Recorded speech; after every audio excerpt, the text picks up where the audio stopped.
Da Anton Werner Lündorf blev født, troede alle, at han skulle blive en helt almindelig dreng. Men det blev han ikke. Alle hans venner går enten til fodbold eller tennis. Anton derimod har haft et utal af fritidsaktiviteter. Lige fra golf til ethjulet cykel, klatring, kajakpolo, lidt skateboarding, og senest er han begyndt på orienteringsløb. Gad du vide, hvad fremtiden vil bringe? Vi har som de første danskere besøgt Dr. von Schussen, der med en helt ny, unik teknik kan vise os et lille smugkig ind i, hvad Anton som rigtig voksen vil gå til af fritidsaktiviteter. Vi starter i år 2021. Rigtig god fornøjelse.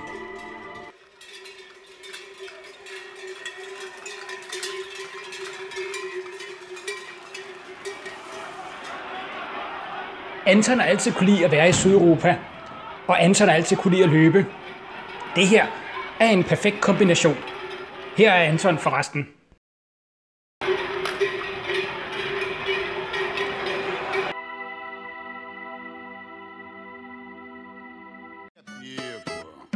Anton går i sin fars fodspor og har et lille ophold i Brasilien.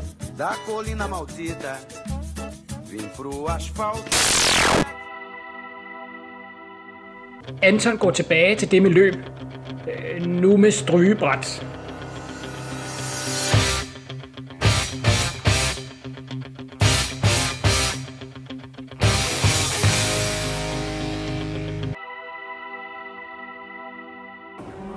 Anton har altid elsket at spise hotdogs, mange af dem, så hvorfor ikke gøre det til sin fritidsaktivitet? High in a sea of truth. He is on the ramparts looking at his kingdom, at his people. Her er en masse mennesker, der løber efter en ost. Og her er Anton.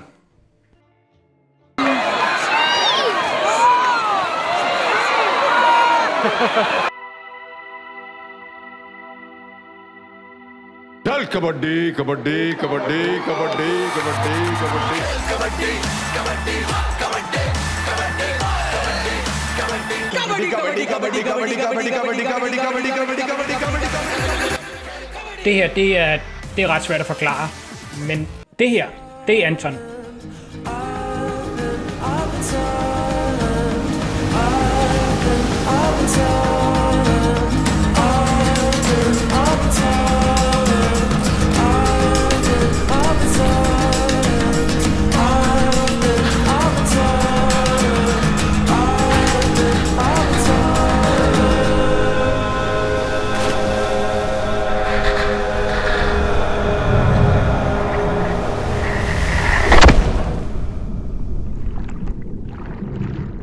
Hov for søren, vi glemte lige at vise Anton i 2058.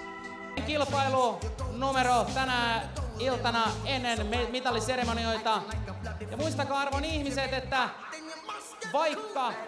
vaikka kilpailu loppuukin ja mitalit jaetaan, niin alue on auki aina 23 asti. Täällä pääsee vielä fiilistelemään näillä mahtavilla kisatunnelmilla. Kuunnellaan vähän vielä hyvää musiikkia ja fiilistellään, kun nyt kerta on näin mahtavat kisat saatu järjestettyä.